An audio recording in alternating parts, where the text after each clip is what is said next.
History in the making. The heads of the Catholic and the Russian Orthodox Churches at a meet for the first time.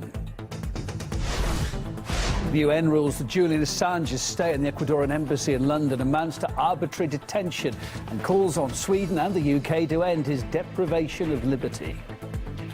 Plus, near disaster, a volcano erupts in southern Japan within just 50 kilometres of a fully operational nuclear power plant.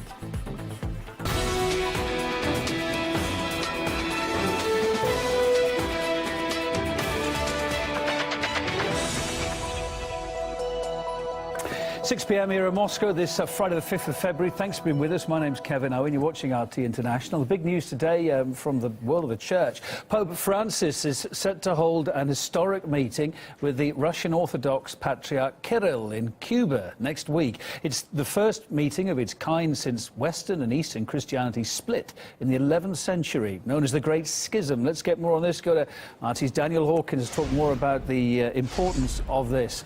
Take us through it, Dan.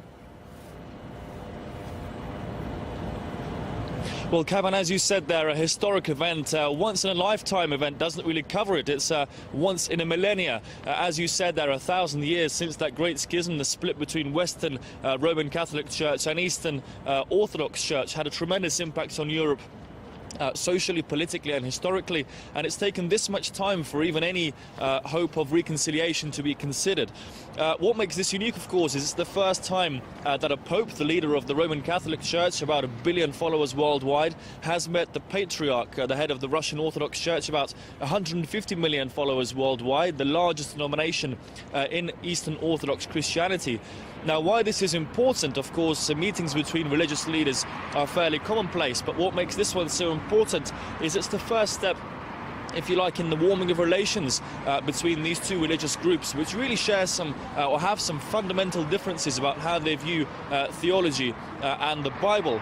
And secondly, it signifies perhaps a first step in a more accepting and inclusive atmosphere from these two churches, whereby the Russian Orthodox Church and the Catholic Church can cooperate as equal partners on an equal footing on a global level for the first time in hundreds and hundreds of years.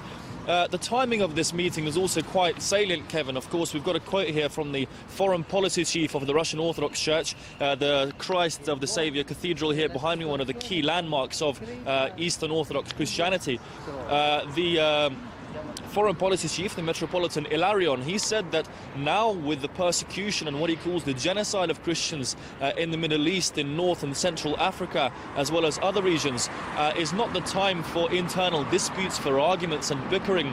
Now is the time to put aside differences and show unity in the face of these global challenges. So very much a call for a united front, if you like, from the leadership of the Russian Orthodox Church, especially at a time when the relations between East and West are, to put it mildly, very tense.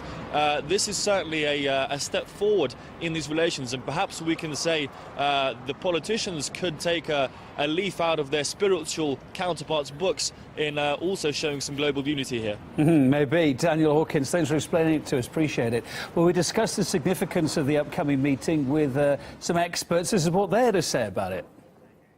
The symbolism of meeting in a place which, of course, has been so synonymous with conflict between West and East and Russia and the Soviet Union and the West as Cuba, which, of course, also has its history as such an important place in Latin American Christianity. Enormously significant symbolism. This is a time when these two very prominent and very courageous religious leaders might finally make this kind of manifesto of our common stand, our unity in the face of the challenges of the modern world, what the Christians are going through. And I think that, in fact, the major issue would be indeed the genocide of the Christians in the Middle East. The absolute elimination of the Christian presence, these ancient churches in the Middle East, is absolutely appalling.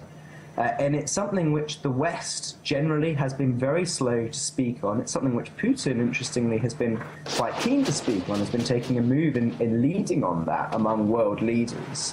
And it's interesting, therefore, that perhaps this is an effort by Pope Francis. I wonder if it's an effort, apart from just bridging some gaps, which had to be done anyway, to fire a warning shot to some of the West political leaders that actually their response has not been good enough.